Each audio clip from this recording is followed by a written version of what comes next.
All right, hello, I'm Krishana Harden. I'm here today with Mr. Nathaniel Smith to interview him in regards to curriculum. I'm going to let him introduce himself to you all.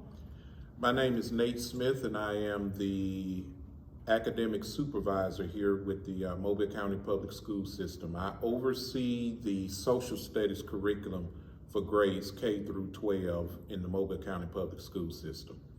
Thank you, Mr. Smith. Our first question I would like to ask you, how does the director or administrator lead and motivate teachers to adhere to the prescribed state standards?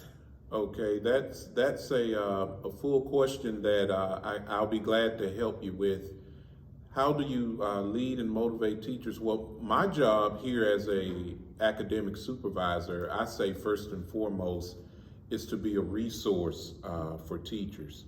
So, and knowing in this position that I mainly work and serve as a resource, it's not just with the curriculum, it's everything that falls up under the curriculum. And we're talking about the state standards, as you know, first and foremost, textbooks, resources, whether it's the internet, teachers, their professional development, any of those things that will help with kids, I play a part in it somewhere. So when the state gives us the standards, the state course of study for social studies, and we review it and we take it and we divide it up over the 4 quarters that we have our students and teachers, and we decide what's best in terms of what should be taught first quarter, second quarter, and throughout the year. And in dealing with those standards, what we do is we just put together a lot of different resources. We put those resources in the hands of teachers to help them and to aid them, because the state just basically says, here's what you've got to teach. Okay. And it's up to us to determine how best it's taught, you know. So they hand us the curriculum, and then we turn around and decide how best to implement and teach that curriculum in our schools with our students. Okay, thank you. Now I do have a question based on that. When the state gives you the standards, do they give you too many standards, or are you expected to teach everything? Like, do they give you 20 standards and you can choose 16, which would be 4 per quarter, or do you have to teach all 20 that they give you? Whatever standards they give us, we are required by law to teach.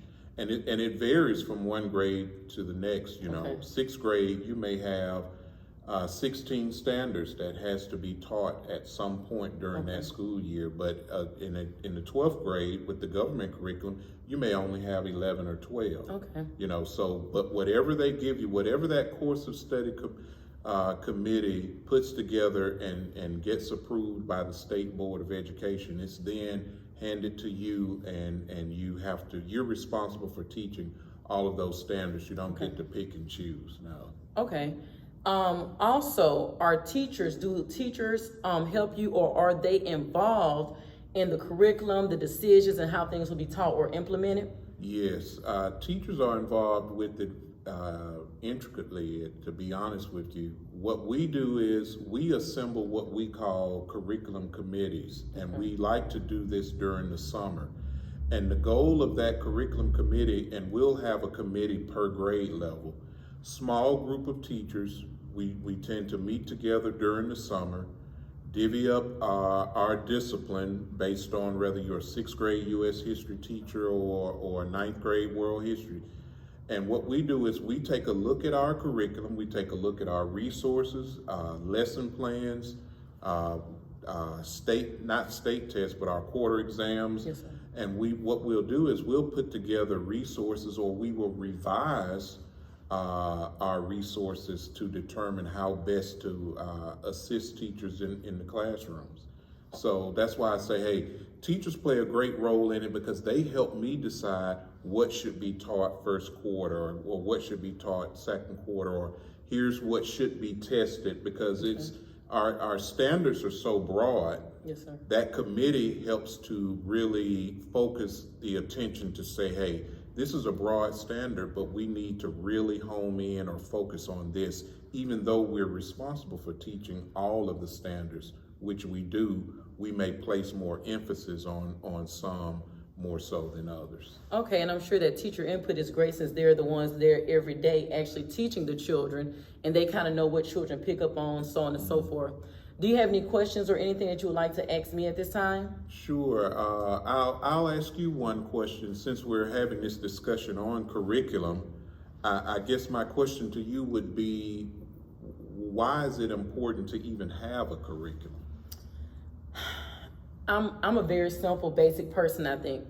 And when I was studying for my praxis, I studied the high school graduation exam book, which would be a high school book for a college test.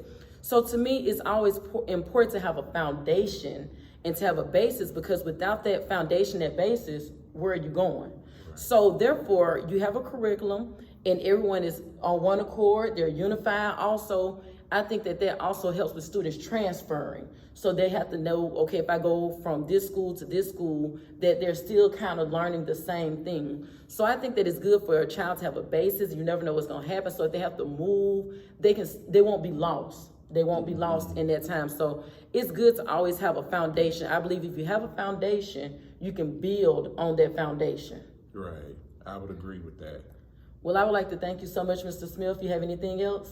No, I think that's it. Thank you. Yes, sir. Thank you so much for your time today. Thank you. Mm-hmm.